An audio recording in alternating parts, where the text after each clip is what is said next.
Douleur chronique, deuxième partie. Cette semaine, je vous partage ma propre expérience depuis 17 ans autour de la douleur, des traumas et de la maladie. Bonjour et bienvenue dans Élixir de vie, le podcast à la source de votre énergie. Je suis Virginie Roland, énergéticienne Lungyo tibétain ancestral et coach des états internes avec la théorie polyvagale. Je vous emmène en exploration d'un sujet lumineux pour agir à la source de votre énergie. Alors, je vais vous partager ma propre expérience. À l'âge de 32 ans, un zona proche de l'oreille interne m'a terrassé. Ce zona a provoqué une paralysie du visage, de l'oreille interne, de la nuque du côté droit. Dans la montée de la maladie, j'ai fait l'expérience fugace, mais tout de même réelle, d'arrêter la douleur par l'intention et la visualisation d'une lumière colorée verte. Un arrêt réel de la douleur, vraiment très très court, mais qui m'a soulagée et qui m'a fait prendre conscience de notre capacité. S'ensuit de la rééducation faciale et vestibulaire pour retrouver l'équilibre. Alors les séquelles, j'apprends à puiser, dépasser, reconquérir, partiellement. Depuis, ce sont des douleurs chroniques qui jalonnent mon quotidien par des contractures, des blocages. Et la kinésithérapie hebdomadaire et l'ostéopathie régulière ont tenté de soulager, mais temporairement aussi.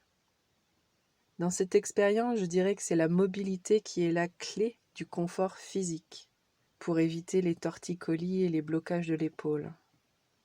J'ai pratiqué aussi régulièrement natation, danse, yoga, en complément des soins médicaux. Mais 12 ans plus tard, des sollicitations physiques répétées et inappropriées ont eu raison de mes capacités.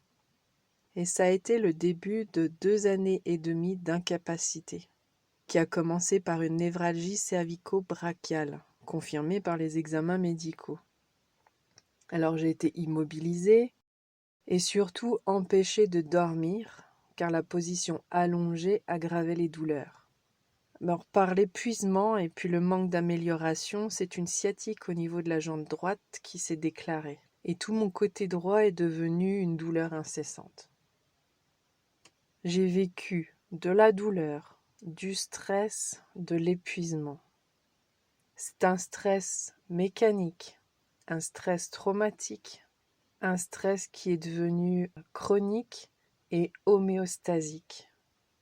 Et malgré la stratégie mise en place de faire des séances de kiné, les résultats escomptés ne venaient pas. C'est au bout de 8 mois, le confinement étant passé par là, que je sollicite un podologue posturologue pour partir de la base. Alors son approche, avec des corrections orthopédiques pendant 3 mois, procure des rééquilibrages et des relâchements. Mais c'est surtout sa pratique corporelle de réinitialisation des nerfs, je ne sais pas comment l'appeler autrement, qui m'a apporté du soulagement, comme je n'avais jamais ressenti jusqu'alors. Mais toutefois, c'était un soulagement temporaire. Il m'a orienté vers une ostéopathe qui avait la même pratique que lui et qui a progressivement pu apporter le déblocage partiel de la sciatique et de la névralgie. Mais chez moi, le plus grand résultat, ce fut par la fasciathérapie, avec des soulagements réels et une progression pérenne. Alors j'ai mis en place d'autres choses, en plus des soins mécaniques réguliers qui m'ont amené certains soulagements. J'ai eu une hygiène de vie particulière pour soutenir cette reconquête. Par le biais de l'alimentation, j'ai mis en place une alimentation anti-inflammatoire. J'ai évincé le gluten, le lactose, les sucres, afin de permettre à mon corps d'entrer le moins possible en état d'inflammation. J'ai aussi utilisé des compléments alimentaires naturels, de l'extrait de bourgeon de cassis, qui est un anti-inflammatoire puissant, J'ai utilisé le silicium organique pour nourrir les tendons et les muscles. J'ai utilisé l'eau de Quinton pour rééquilibrer mon organisme. Et puis, chaque jour, et c'est aussi ces pratiques-là qui m'ont permis de progresser encore plus vite, chaque jour, j'ai mis en place des temps de relaxation et de méditation qui m'ont permis d'apporter du soulagement dans le corps, par le biais aussi de la respiration, mais des temps d'attention au corps, des temps d'attention à l'émotionnel, aux pensées. Ces temps-là m'ont permis de stimuler le corps et de le mettre en sécurité. C'est ce que m'a appris la théorie polyvagale par la suite. Mais j'avais mis déjà ces pratiques en place bien avant.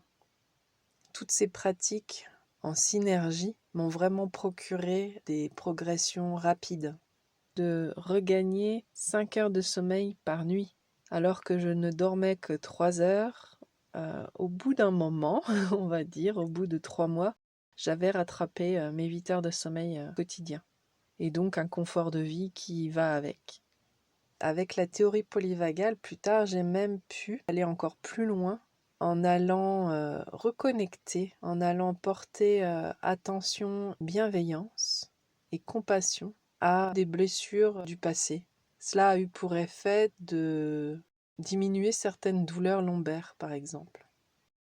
Voilà mon parcours, voilà mon cheminement. Si vous êtes intéressé pour échanger avec moi, j'en serais ravie. Et puis, si vous souhaitez aussi, j'ai préparé un document, une synthèse en fait de mon expérience. N'hésitez pas à m'envoyer un message. Je serais ravie de vous l'envoyer. À bientôt. Merci de m'avoir écouté. Si vous avez aimé ce podcast, favorisez sa diffusion en mettant 5 étoiles et surtout abonnez-vous à la plateforme de diffusion pour suivre gratuitement les prochains épisodes. Élixir de vie, le podcast à la source de votre énergie.